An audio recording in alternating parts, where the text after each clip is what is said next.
स्वागत है आप सभी का साप्ताहिक राशिफल में। वीकली राशिफल क्या कहते हैं आपके सितारे 28 जुलाई से लेकर और 3 अगस्त तक, यानी जुलाई खत्म हो रहा है और अगस्त स्टार्ट हो रहा है, तो ये वीक आपके लिए क्या क्या लेकर आता है ये हम देखते हैं। जब भी हम साप्ताहिक राशिफल की बात करते हैं तो चंद्रमा की स्थिति बहुत महत्वपूर्ण होती है। चंद्रमा इस पूरे ही हफ्ते सिंह में रहेंगे, कन्या में रहेंगे, तुला में रहेंगे और आखिर में वृश्चिक में रहेंगे। इसके साथ एक और बड़ा परिवर्तन होगा कि अंगारक योग यानी मंगल और केतु की जो युति है वो भी इस हफ्ते 28 जुलाई को समाप्त होगी और बहुत जो हम कहेंगे लोगों को परेशान किया हुआ था वो समाप्त होगी। अग्नि तत्व की कमी आएगी और आप सभी के जीवन में मंगल के इस परिवर्तन का, मंगल जो कन्या में जा रहे हैं, क्या प्रभाव पड़ेगा आइए हम देखते हैं। इस वीडियो में हम बात करेंगे वृषभ राशि और वृषभ लगन के लिए ये वीक कैसा रहने वाला है, जिसमें ये जुलाई का लास्ट वीक है और अगस्त का ये पहला वीक है। देखिए, जो टॉरस राशि होती है सेकेंड नंबर की राशि है। काल पुरुष की कुंडली से देखें या इन जनरल हम देखें, और देखिए अगर आपको नहीं पता कि आपकी राशि कौन सी है तो आप अपनी कुंडली खोलें, उसमें मून की स्थिति देखें, जहां भी चंद्रमा है वहां नंबर 2 लिखा है। तो जो आपकी राशि है वृषभ है और ये वीडियो आप ही के लिए है।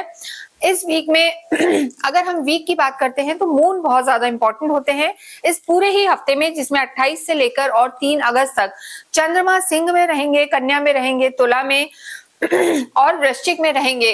तो इस हिसाब से अगर हम देखते हैं वृषभ राशि के लिए, तो सबसे पहले चंद्रमा आपके 4th हाउस में रहेंगे।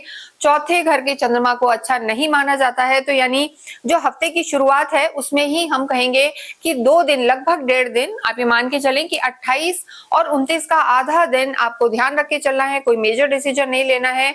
स्वास्थ्य का भी ध्यान रखना है। उसका बहुत बड़ा रीजन है कि चंद्रमा जब भी गोचर में चौथे, 8वें और 12वें में होते हैं तो शुभ फल नहीं देते।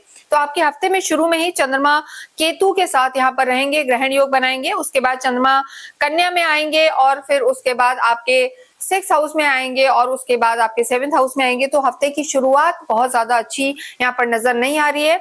इसके अलावा देखिए, इस वीक में एक और ग्रह जो है अपना स्थान परिवर्तन कर रहे हैं, राशि परिवर्तन कर रहे हैं। मंगल हैं, लंबे समय से सिंह में चल रहे थे और 28 जुलाई को जो मंगल हैं आपके कन्या राशि में आ जाएंगे, तो वृषभ राशि के लिए वो 5th हाउस में हो जाएंगे। देखिए, जो पंचम में मंगल होते हैं ना तो बहुत ज्यादा अच्छे माने जाते हैं ना बुरे माने जाते हैं, लेकिन यहाँ पर वो क्या रिजल्ट देंगे ये हम आगे आपको बताएंगे।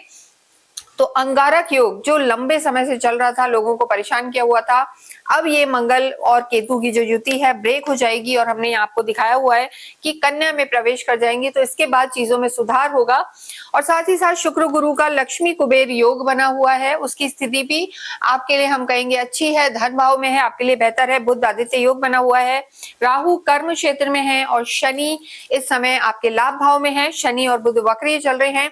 तो ओवरऑल अगर सबसे पहले हम आपके स्वास्थ्य की बात करें तो देखिए, यहाँ पे कोई भी ग्रह जो है मेजरली 6ठे, 8वें, 12वें में नहीं है, तो स्वास्थ्य को लेके यहाँ कोई दिक्कत नजर नहीं आ रही है। बस आपको इस चीज का ध्यान रखना है कि कोई भी पुरानी बीमारी हो, इम्यूनिटी जिसे हम कहेंगे, वो थोड़ा सा कमजोर रह सकती है। देखिए, शुक्र आपके लॉर्ड हैं और शुक्र इस समय आपके अपने ही जो है फ्रेंड बुध के घर में है, तो स्थितियां आपकी अच्छी हैं। स्वास्थ्य को लेके यहाँ बहुत ज्यादा दिक्कत कोई नजर नहीं आ रही है। बस मानसिक तनाव यहाँ पर थोड़ा सा रह सकता है जो हफ्ते के 2 दिन है, वो भी उसका रीजन है कि चंद्रमा आपके चौथे घर में चलेंगे, केतु के साथ रहेंगे, तो सोच को थोड़ा सा नेगेटिव कर सकते हैं, ओवर थिंकिंग दे सकते हैं। तो उस चीज का यहाँ आपको ध्यान रखने की जरूरत है। नेक्स्ट हम बात करेंगे आपकी लव लाइफ की। देखिए, लव लाइफ की जब भी बात करते हैं तो मंगल यहाँ विराजमान है। जिस हाउस की हम बात करते हैं 5th हाउस की, पंचम से आपकी लव लाइफ को देखा जाता है काल पुरुष की कुंडली के आधार पर। तो यहाँ पर आपके मंगल हैं और मंगल आप समझ सकते हैं अग्नि तत्व है, कहीं ना कहीं फायर एलिमेंट या क्रोध को बढ़ाने वाले होते हैं। आपके यहाँ के जो लॉर्ड हैं, पंचम के जो लॉर्ड हैं बुध हैं और वो इस समय 3rd हाउस में है सूर्य के साथ। तो देखिए, क्रोध तो कहीं ना कहीं नजर आ रहा है।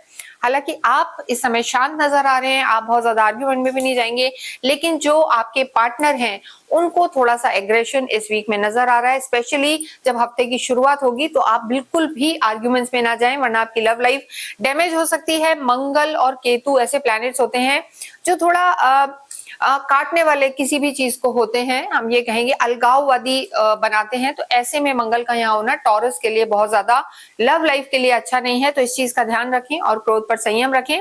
देखिए मंगल और शनि भी एक दूसरे के सामने समसप्तक योग बना रहे हैं, दृष्टि बना रहे हैं। मंगल शनि का एक दूसरे को देखना भी बहुत ज्यादा अच्छा नहीं होता है, शत्रु ही माने जाते हैं। तो ऐसी स्थिति में लव लाइफ इस वीक में आपके डैमेज हो सकती है, इसलिए आर्ग्यूमेंट से बचना है आपको, अन्यथा और रिश्ते यहाँ पर ठीक नजर आ रहे हैं। थोड़ा माता के स्वास्थ्य का भी वृषभ राशि को ध्यान रखना है, केतु विराजमान है, हफ्ते की शुरुआत में आप माता के स्वास्थ्य का भी ध्यान रखें। वैवाहिक जीवन की जब हम बात करते हैं तो देखिए 7th हाउस को देखा जाता है, मंगल यहाँ के लॉर्ड है। इस हफ्ते मंगल आपके पूरे ही वीक यहाँ रहने वाले हैं। देखिए 28 जुलाई को बदल के लगभग 12-13 सितंबर तक 45 डेज मंगल यहाँ रहेंगे। तो ऐसे में मैरिड लाइफ के लिए ये समय अच्छा नजर आ रहा है। उसका रीजन है कि जो 7th हाउस के लॉर्ड हैं वो आपके लव लाइफ में बैठे हुए हैं, तो हो सकता है ऐसा कुछ हो कि शायद जिसे आप पसंद करते हो वो आगे जाके आपके वही पार्टनर बने। तो वैवाहिक जीवन यहाँ पर अच्छा नजर आ रहा है, ना सिर्फ इस हफ्ते की हम कहेंगे, लेकिन यहाँ भी आपको क्रोध को कंट्रोल करना है, क्योंकि देखिए मंगल है आपके स्पाउस के प्लैनेट और मंगल थोड़े से एग्रेसिव बना देते हैं, जल्दबाज बनाते हैं। तो इंपल्सिव होकर डिसीजन नहीं लेना, कोई भी मेजर डिसीजन चाहे पर्सनल लाइफ हो या प्रोफेशनल लाइफ हो, आपको जो हम कहेंगे हफ्ते की स्टार्टिंग में नहीं लेना, यानी 28 और 29 को नहीं लेना, अन्यथा यहाँ पर चीजें ठीक है। कुटुंब में आपके शुक्र गुरु दोनों मौजूद हैं, तो स्थितियां अच्छी हैं, परिवार का माहौल अच्छा रहेगा। नेक्स्ट हम बात करेंगे आपकी प्रोफेशनल लाइफ की। देखिए जब भी हम प्रोफेशनल लाइफ की बात करते हैं, राहु यहाँ पर विराजमान है, यही वो हाउस है जहां से आपके कर्म को देखा जाता है, कर्म क्षेत्र 10th हाउस देखा जाता है। यहाँ के आपके लॉर्ड शनि है और भाग्य के भी स्वामी शनि है और 11वें भाव लाभ भाव में बैठे हुए हैं। तो यहाँ जो आपकी स्थिति बनी हुई है, यहाँ कोई परेशानी नहीं है। कार्य को देख के वृषभ एक राशि है जिसके लिए हफ्ता बहुत बहुत अच्छा जाने वाला है। देखिए केतु की दृष्टि रहेगी, तो थोड़ा कभी कभी मन में उच्चाटन, स्पेशली हफ्ते के शुरुआत के जो 2 दिन हैं, कोई भी मेजर डिसीजन नहीं लेना है। उस समय आप थोड़ा सा प्रोक्रेस्टिनेशन आपका बढ़ा हुआ रहेगा, आलस बढ़ा हुआ रहेगा, तो ऐसे में इन चीजों का ध्यान रखना है। लेकिन जो भी लोग मीडिया से रिलेटेड काम कर रहे हैं, एआई से जुड़े हुए हैं, टेक्नोलॉजी से जुड़े हुए हैं, या किसी भी तरीके का लाइजनिंग का काम है, तो उनके लिए ये हफ्ता बहुत अच्छा रहने वाला है। और शुक्र और गुरु की जो स्थिति है, लक्ष्मी कुबेर योग बन रहा है। देखिए ये योग आपके लिए धन धान्य के काफी रास्ते खोलेगा, मल्टीपल रिसोर्सेज ऑफ इनकम यहाँ पर आपके बढ़ने वाले हैं, यानी कई विकल्प आपके सामने आएंगे।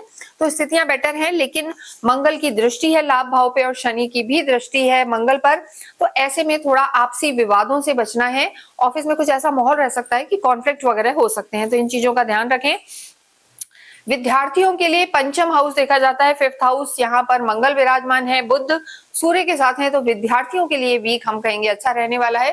स्पेशली वो लोग जो किसी भी तरीके से कॉमर्स, बैंकिंग इनकी तैयारी कर रहे हैं या गवर्नमेंट से रिलेटेड तैयारी कर रहे हैं, आपके लिए समय अच्छा है। अगर पूरे ही वीक की अगर हम बात करें और उसमें हम आपके अध्यात्म और भाग्य को देखें, देखिए भाग्येश आपके शनि हैं और भाग्येश का हम कहेंगे कि आपके 11वें भाव में होना, लाभ भाव में होना, डिजायर हाउस में होना, तो ये वो जो समय है आपका, देखिए ये आपकी सारी मनोकामनाओं को पूरा करने वाला समय है। हालांकि शनि और बुध वक्रीय है, यहाँ पर शनि और बुध दोनों ही आपके लिए योग कारक होते हैं, मित्र होते हैं, तो भाग्य तो इस वीक में आपका बढ़ेगा, लेकिन वक्रीय है तो थोड़ा सा स्लो डाउन यहाँ पर नजर आ रहा है, अन्यथा भाग्य आपका साथ देगा। सूर्य की भी दृष्टि है। और देखिए इसके साथ साथ एक और चीज हम बताएंगे अध्यात्म की। हालांकि बहुत आध्यात्मिक आप नहीं होते हैं, मन आपका मौज मस्ती घूमने फिरने में रहता है, लेकिन यहाँ पर गुरु का आपके 2nd हाउस में होना वाणी को इफेक्ट करेगा, आपके कुटुंब को, तो घर में जरूर धार्मिक आयोजन हो सकते हैं, घूमने फिरने जा सकते हैं, तो अध्यात्म भी यहाँ पर आपके जीवन में नजर आ रहा है। पूरा ही हफ्ता आपका अच्छा रहने वाला है, मिला जुला असर देगा, लेकिन क्रोध पर संयम रखना है और माता के स्वास्थ्य का ध्यान रखना है। किसी भी तरीके की किसी परेशानी से अगर जूझ रहे हैं वृषभ राशि, वृषभ लगन वाले, तो उन्हें अवश्य ही 6 मुखी रुद्राक्ष धारण करना चाहिए, क्योंकि जो 6 मुखी रुद्राक्ष है वो बहुत लाभकारी है आपके लिए, चाहे आपकी कुंडली में ग्रहों की स्थिति कैसी भी हो, क्योंकि जो 6 मुखी रुद्राक्ष है उन्हें रूल करने वाले प्लैनेट वीनस है, जो आपके भी लॉर्ड है, लग्नेश है। तो वीनस को अगर आपको स्ट्रॉन्ग करना है, बलि करना है, और जो लग्नेश का बलि होना आपको बहुत सारी परेशानियों से दूर रखता है। तो इसलिए आपको 6 मुखी रुद्राक्ष पहनना चाहिए। सावन का महीना है, इसे आप अवश्य धारण करें। इसे आप चाहें तो हमसे भी मंगवा सकते हैं, नीचे नंबर्स दिए हुए हैं। इसके साथ आपको दुर्गा कवच का पाठ डेली करना चाहिए। दुर्गा कवच का पाठ करें, देवी की आराधनाएं करें। फ्राइडे के दिन छोटे बच्चों को आप अवश्य ही कुछ भी मीठा बांटें। आप खुद भी किसी इंपॉर्टेंट काम से जाते हैं, थोड़ा सा दही चीनी खाएं। और इसके साथ जो आपके भाग्येश हैं शनि, इनका भी मंत्र जाप संध्या के समय आप अवश्य करें। और शनिवार के दिन पीपल के पेड़ की पूजा करना ना भूलें। तो इससे आपको काफी लाभ होगा। ओम शम शनिश्चराय नमः का जाप करते रहें और लेडीज का सम्मान करें, कन्याओं को रिस्पेक्ट करें। इससे भी आपके भाग्य को बल मिलेगा। इसके साथ ही इस वीडियो को हम यहीं विराम देते हैं। कमेंट बॉक्स में अवश्य ही ओम शुम शुक्राय नमः लिखें। Thank you.